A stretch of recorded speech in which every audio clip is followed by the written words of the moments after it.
Hello, everyone. We'll give everybody a couple minutes to join. We'll kick this off here in about 3 or 4 minutes.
Well, we'll get started today.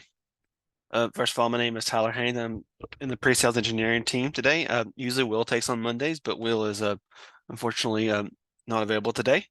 And we have Tim Stahl tomorrow, and then Ethan Price and Darren on Thursday. Now, we'll remind you that, we do have end of life that is coming. So please make sure you're dealing with your customer success manager and the support team about any end of life questions you might have. And we do our product roadmap every 2 weeks. The next one actually, I think, is this Thursday. So please feel free to join it. This, registration page is on our website. Also, we have our Submersive event, which is happening in Dallas, Texas here soon in November. So please make sure that you're catching our webinars and make sure that you are planning to attend our training events. It's a great time to interact with a lot of employees of decisions. Okay.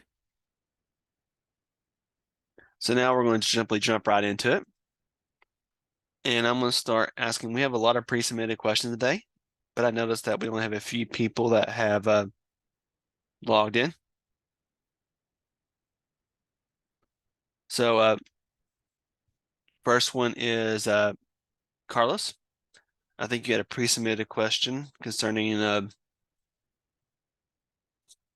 procedures to be able to allow page buttons located in one section and call dynamic of the form displayed in another section. Is that correct?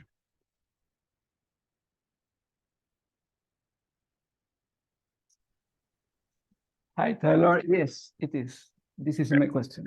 Yep. So I'm assuming you have a page. And what type of, so here's a page where you'll have you have a run flow part. Yeah. Okay. That's sitting over here that's running some flow, which has a form in it.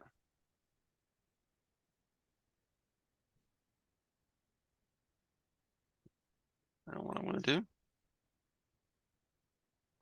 Simply create a simple form here.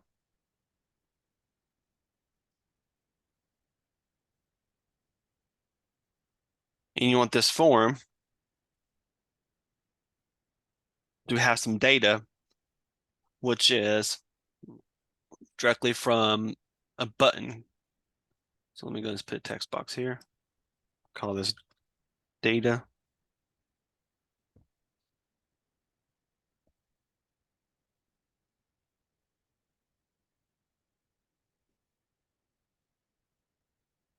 And what is your other page component you're trying to use to trigger it? I need, for instance, I need two buttons Mm-hmm. in another part of the page. Mm-hmm.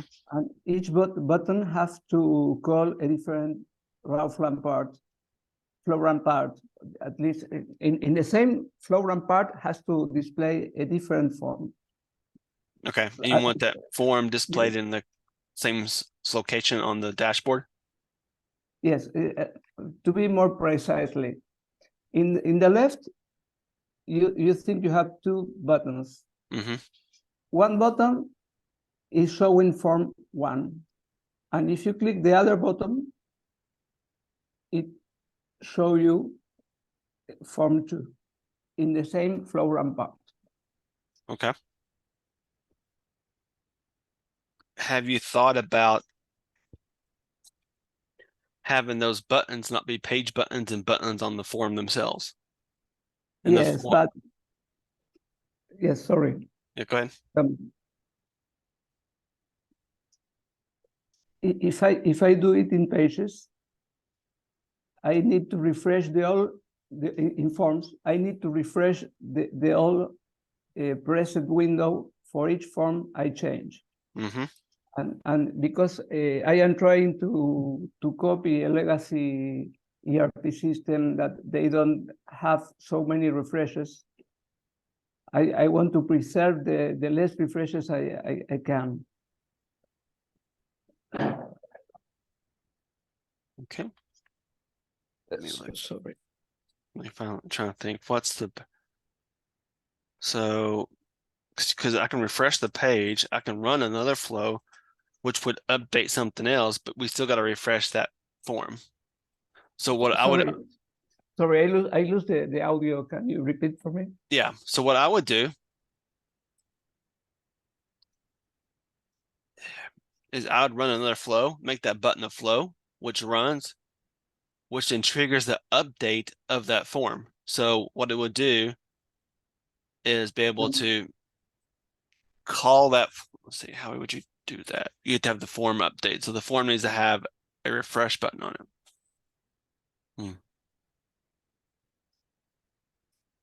I don't know a way to get around it without refreshing the entire dashboard. Because you could do, but you will refresh the entire dashboard. or what you could do is have one form. So it's not two forms, it's one form. And that one form has a vertical stack on it or a stack on it where it can show and hide which form to show by reading, a button or reading a trigger based off this button here. So this button here could say, I'll show you what I would do here. So this button right here. But in that way, it will be a very heavy form because I have at least 60 different forms to get running in each submenu choose I have to do. Okay, so you want It will to, be very heavy, I yeah, think. that'd be very heavy. I thought it was just one process to kick off the process, and you have a lot of other forms there. But you can do a process with, my main question is, you have a button in a page. That button can change the current form running in the right flow down part, the right in the one that you put in the right. This is something that is possible to do because I couldn't find a way to do that.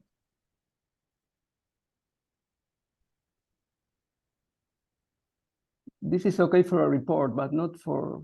No, this is just because the problem is you're changing the flow ID. That's the problem. The only way you could get this to do it, because you have to have this refresh. So you could do, on any folder change, have this refresh, and this button makes the folder change and also updates which flow it should run. So the first step in this flow would be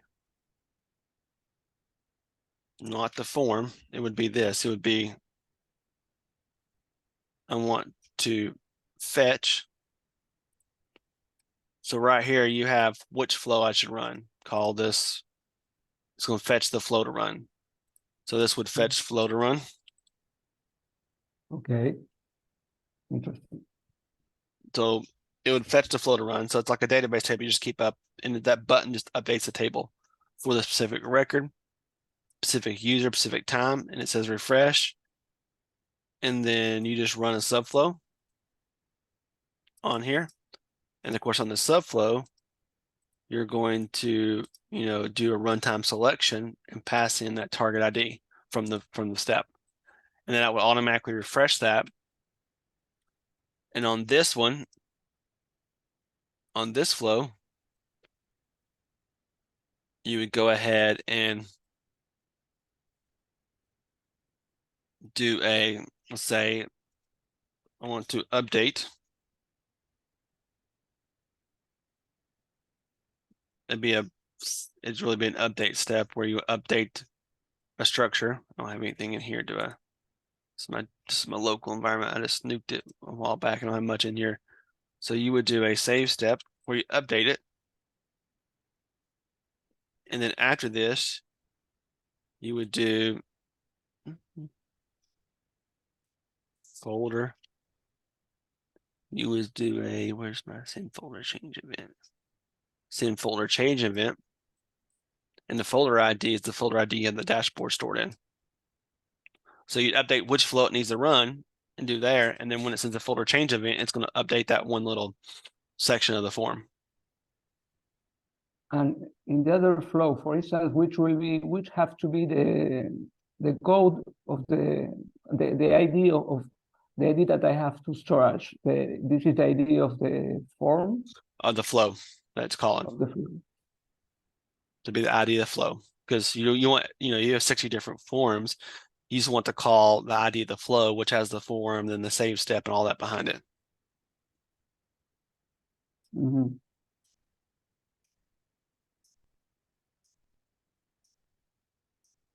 But do you usually use this kind of solution in the dashboard, or you only use typically forms to do this?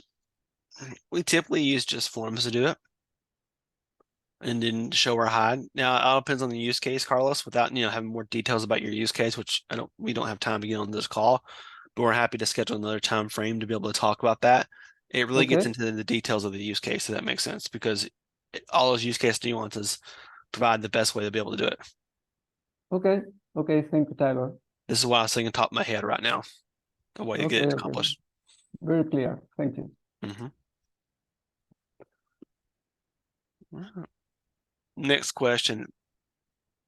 Best practice for successful user interfaces when some sort of async step between the forms without having to use an assignment. Chris, would you like to explain your use case, please, sir?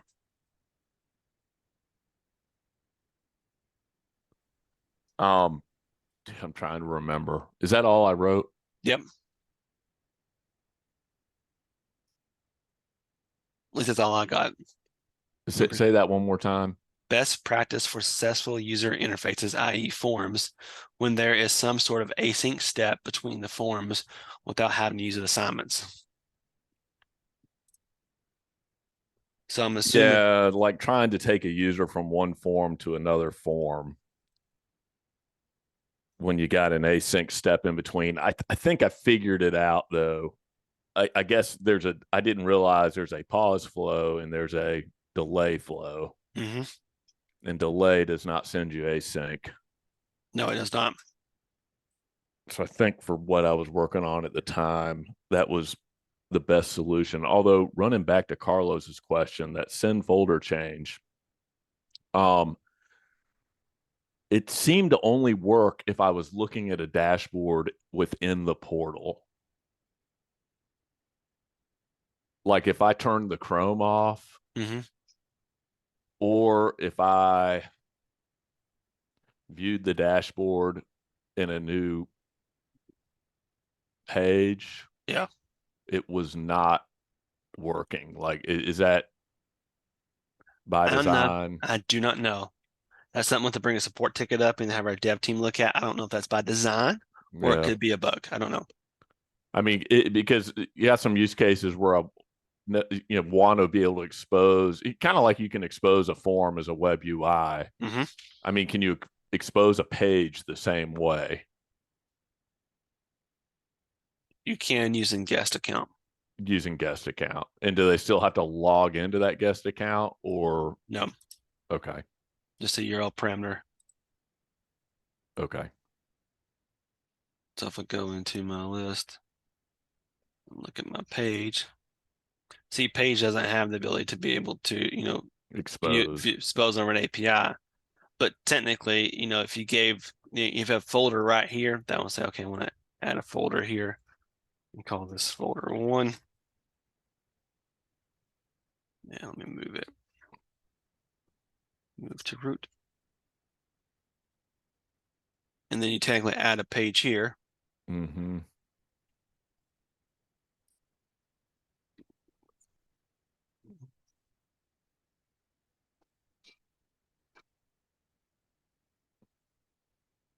Oh no, thank you. It's gonna give me an error because I didn't do anything. Yeah. Let me edit my flow. Let me make this flow run.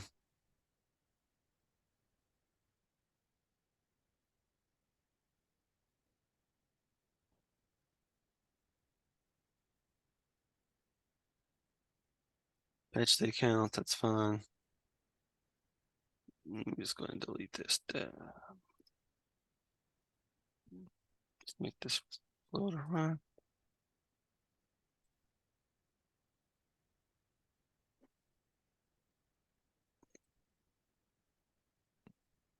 Technically, you technically can call the folder by the ID. Okay, so go And it back. will, Okay. Well, of course, no, that exposed the whole. well, it's because I have Chrome equals none. There's some other formatting you could do right here where I could do entire page selection. Do I want it Chrome equals, Okay. Off. off? Then you could say enable page selection. I want this page to be right here. So it only selects this page. I want this to be path. So Okay. there is a way to call a folder over there. And of course, you'd still need to be able to access the portal, which means you need to have turned on guest access. Or This is or a name session. our name session. Yeah. So I could just create a name session. Correct. Okay. Yeah, that's interesting. Go back to where you set that up. So it's at the folder level. So it's at the Okay. folder level. You're You doing go at that the on top. are you doing that on the portal? You're not, we're on the designer side, aren't we? Yeah, but the integration details are the same. It still calls Okay. it. Still, you Okay. just don't have access to the integration details in the portal I gotcha. Interesting. because you just don't have access to get to them. Gotcha. Okay. Yep. Cool.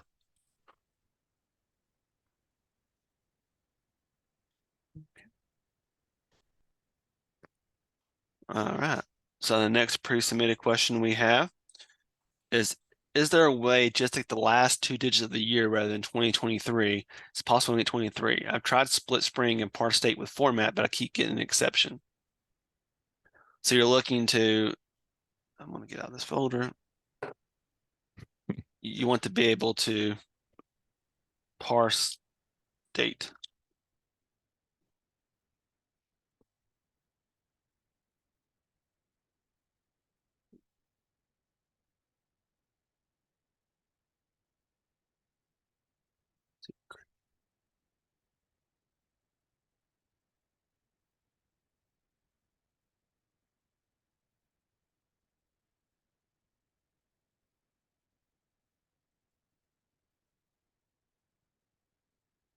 Let's do date time actually.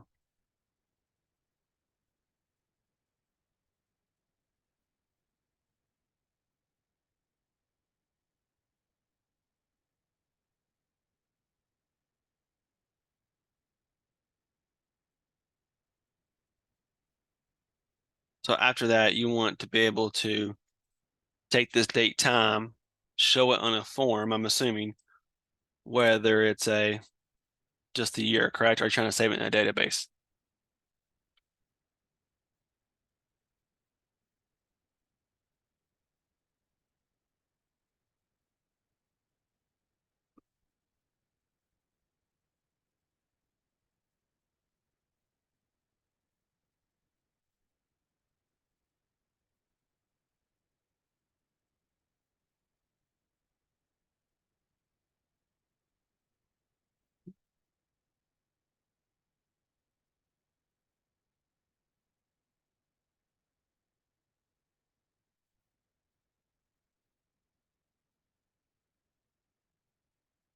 And you're saying the year poses all four of them, correct?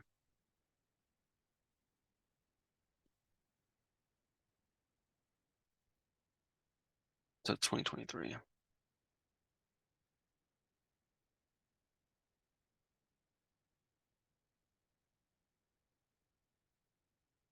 Oh, Tyler, yes, that is correct. Sorry. Yeah, no problem.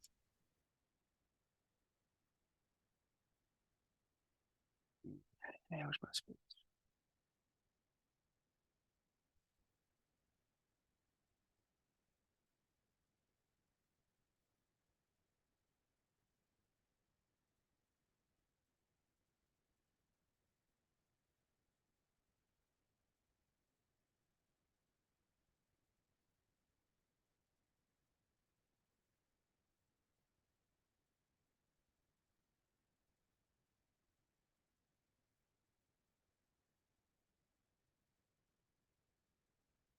So this should now be split string last.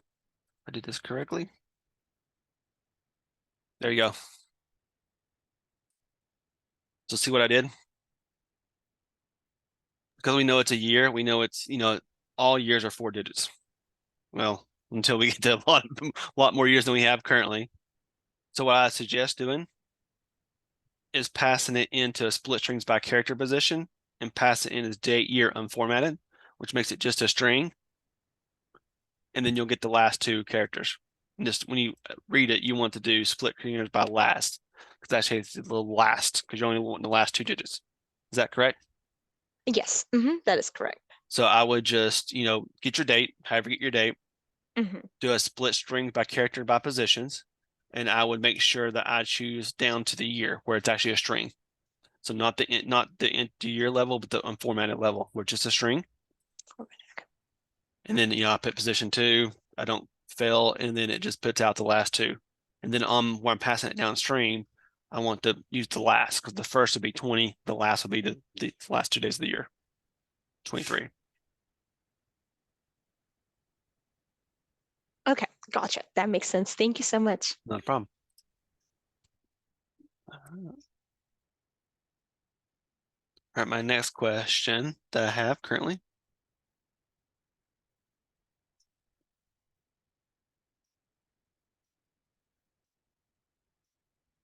Yeah, you can get format date with year as a format also. But she said she tried that. But there's format date. Get formatted date. And you could put format as year. Ah, come on, Tyler.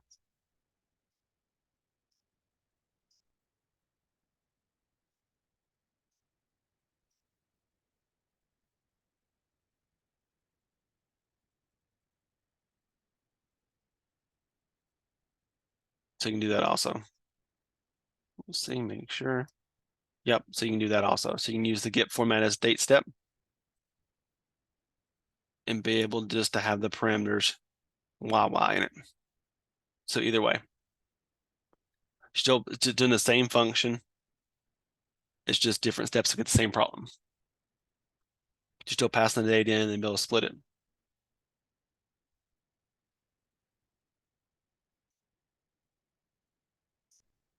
All right.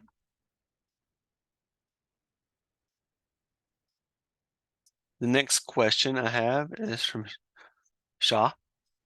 How do you kill assigned task? So can you explain what do you mean by kill? Do you want to unassign them? Do you want to delete the assignment? How do you mean by the word kill? Uh, yes. So, say if you have certain tasks that are given out to certain individuals, but then say out through some means, these people no longer need I guess something happens to those people, and those people don't need those tasks anymore. Okay. How would I guess how would you go about trying to I guess yeah end said tasks for a certain group of people? Now, do you want to reassign them or you want just to delete the form assignment? Just I guess delete the full assignment. Okay. Now, will any in process flow, it will kill if you delete the form assignment, which will leave, unprocessed flows in your data set. So it's not the best. There's 2 ways to do this. The best way to do it is to what I would do if you want a clean database is go in there and update the form, reassign them to somebody else, and then go ahead and just autocomplete those processes. I don't know what follows these forms, so it's hard for me to say what you should do because it's about data integrity. But what you Mhm. can do is inside of here, there's the assignment extension type where you can just fetch by, where is it?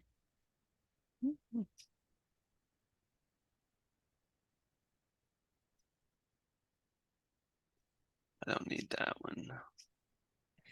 I need the other one. Let me go this way.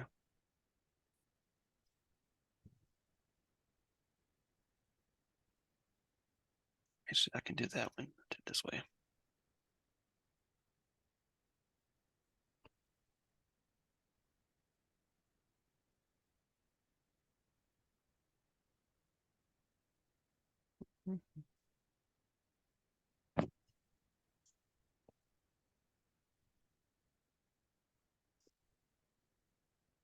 Assignments.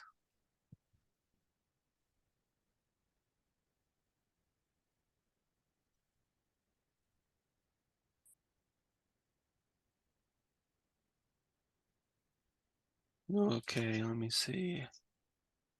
Does this have what I'm looking for? Email address. So this has email address in it. And then you could just fetch it by the email address and then just delete Mhm. the assignment because you have the assignment ID. Okay. So you run the report, you fetch all the by the email addresses you want to delete them. If you have a lot, and then you would go in here to internal services, assignment, and delete. I see. So you have a, let's see, they're not, so you can get assignments by user email. You can use this step to get all of their assignments Mhm. by their email address right here. Let's see, can I do a group? I'm trying to think, can I do this? Then you can remove assignment for a user. There's a lot of different ways to do this. It depends on really what you're trying to do after you've removed this assignment. If it is a pure delete, I don't care. All these processes that just can be deleted, I don't care. Then simply get user by user email address, pass in the list of email addresses for these people, and do for each and delete. I see. Okay, Now, if so there's other actions you need to take for those assignments or for those flows in process, then we need to work on a different type solution. yeah, it's merely just a once they go, I guess For whatever reason, yeah. yeah, it's kind of like they're something gets uploaded and that like a file will get uploaded and that upload will typically sort of mark whether or not their assigned tasks should be I guess deleted or not. Okay. And from there, that's basically it. Yep. So So I would just get assignments if there's it's on there by the people. I would get it by the username or get Mhm. current assignments and then pass in the email address and be able to do that. So I use the get current assignment step and then just for each and delete it. Okay. Now see. it's not recommended, of course, to use internal star sets for this. Mhm. Reach out to support because it does, cause data issues because you're deleting orphan. It's like orphan records because you're deleting stuff. So Mhm. just be careful about that. But this is the way you could do it. Okay. You mentioned I think something about a uh just kind of briefly touching on it. What would the second version of that be? Um, you said that there was two different ways of Of deleting them, or what do you yeah. mean? You said there's two ways to go about this. One was um doing it from getting the assignments by email and then deleting them each for each step. Um, and then the other one was something else. I think. Well, there's other ways to, maybe change the assignment to somebody else or be able to do that. But if you purely delete them, you Right. delete them. Now, is it process data or is it just a form assignment? Now, there's two different things. Like, is it process data? Like you're creating a process? Yes.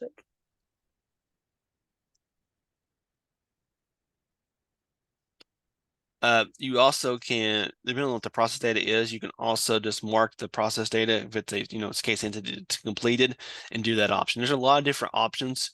Of course, it's all about the nitty-gritty details of what you're doing with the data if you're orphaning records. So I would recommend, working with support one-on-one because you can talk about more about your process with support one-on-one than on this forum and be able to say, okay, what exactly my use case is, because this is going to create orphan records.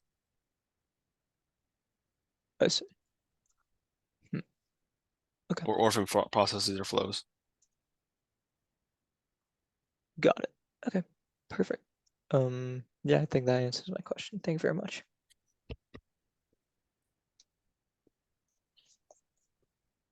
Great.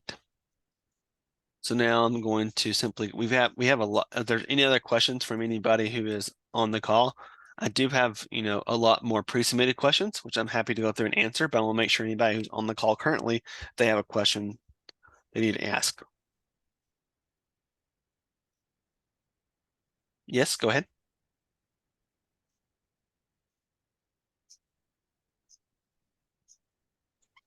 Hey, Tyler, I had a quick question. I put it in the chat. I just have a workflow which has a loop, and I use the get next ID field with Pad Char. It works completely fine, but since I have ran that flow like multiple times, so now it's like on 551. Is there any way to clear the cache for the loop so like it can go back to from 001 rather than 551? If that makes sense. So, let me see.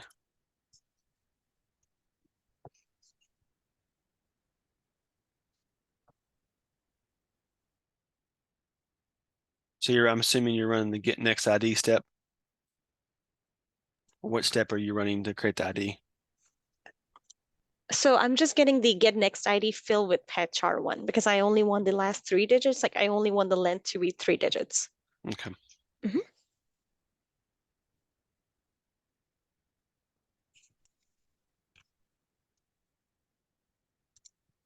That's actually a flow, I think.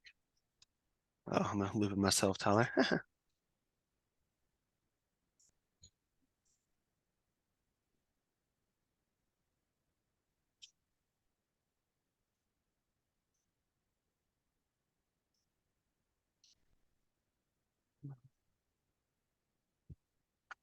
So I'm assuming you're using the get next ID.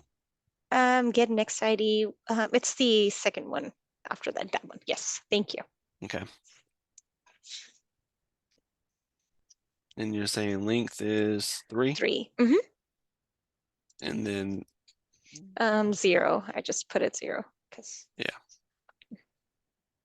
prefix is probably nothing, or do you have a prefix? I have like WF for right now. Okay. Mhm. And you want to reset this to So so after that I have a loop. So Mhm. how many times I run this flow? It usually goes like 001, 002, 003. Since I've ran it so many times now, it's on like 551. And I just wanted to see it from 001 rather than 551. I don't know if that makes sense. It's It just does. It does. okay, it's I'm just complicated. trying to Mhm. think of a way to do it. Yeah. I try to cache the whole data structure, but since it's just like it didn't do anything. Because we store the ID in an Mhm. internal table. Okay. So that's where you have to reach out to support for this one because, yeah, I know VT saying probably to reset the index in the database. Yeah, this is going to be a more complicated thing. Now, what you could do hmm is, are you married to this prefix or no? Not really. Like, well, I have like the first and last name that Okay, sets up every single time. okay. Because if you Mhm. change the prefix, it'll start back at 1 because it creates a new index because the prefix changed. So there is a workaround of that, but that creates, because the prefix, are you using that prefix for anything or the actual data, the ID for anything, or is it just sitting there as an ID? I use it on the dashboard in the Okay. reporting. Okay. So as long as you don't mind having some with WF, maybe WFA or WFB, then it automatically resets the index. But if you really truly want to keep using WF and reset it back to 1, Yes. you'll need to reach out to support because Okay. Gotcha. Yeah, because that's what I need. Like it has to be a constant. So it's select from flow and it's always going to be the first and last name. So I can't change that. okay. Gotcha. Thank you. Mhm. Appreciate it. Any other way around that? Not using the next generation ID step. The only thing you could do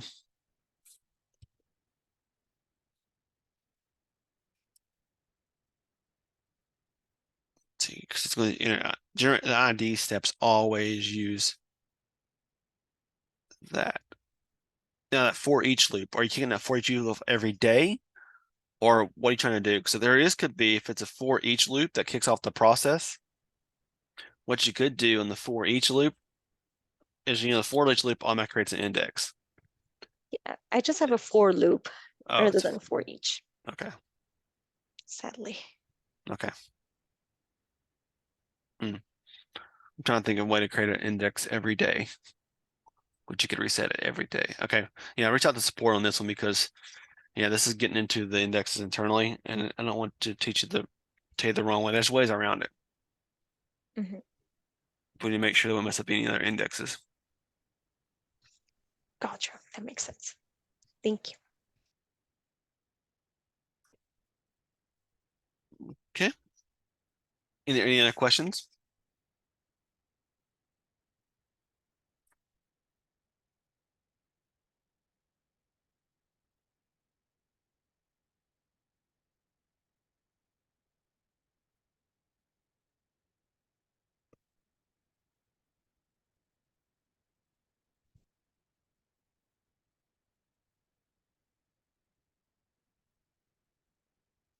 Now the question is there a way to know which flow modifies a given table?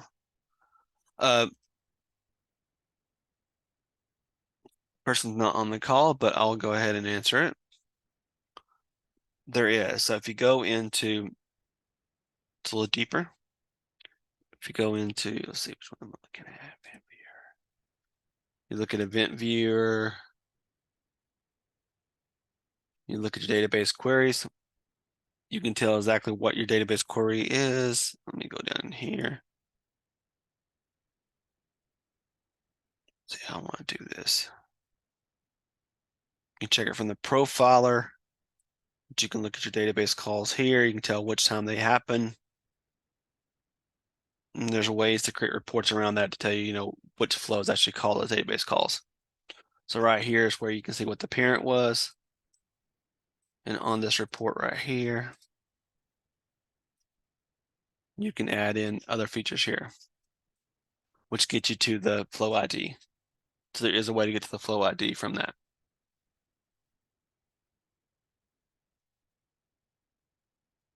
Okay, and the last question, how to delete parent folder data from the query editor and say deletion from the UI.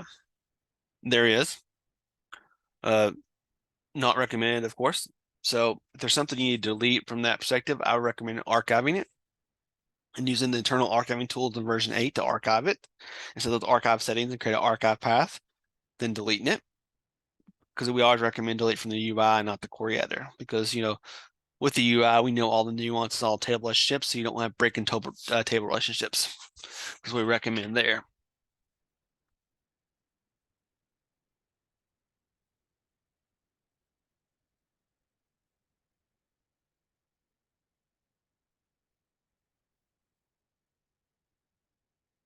Okay, is there a way to set default? Like if you wanted to go into the designer and say, I want all rules to be, a different shape.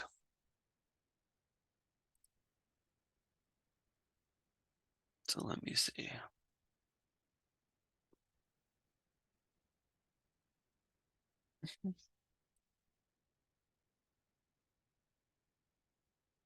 I'm trying to find it. See if there is a way that I can think of real quick to be able to change it. I do not know of a way to change it for the holistic solution to say I want to use, rules in this current format.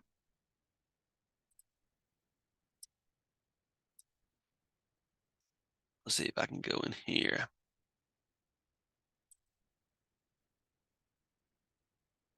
Nope, I don't know a way to do that without using the SDK currently. It's something you have to bring up to support and see if there's anything that product will be able to do for that.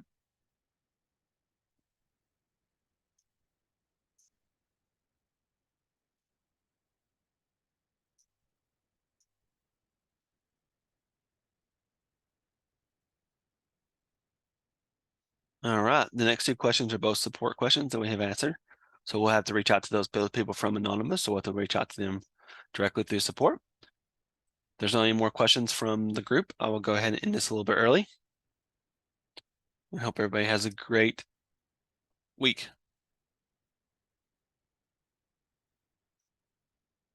All right, well, thank you, everyone. Thank you so much. VT, thanks for the support, as always. And everyone have a great week.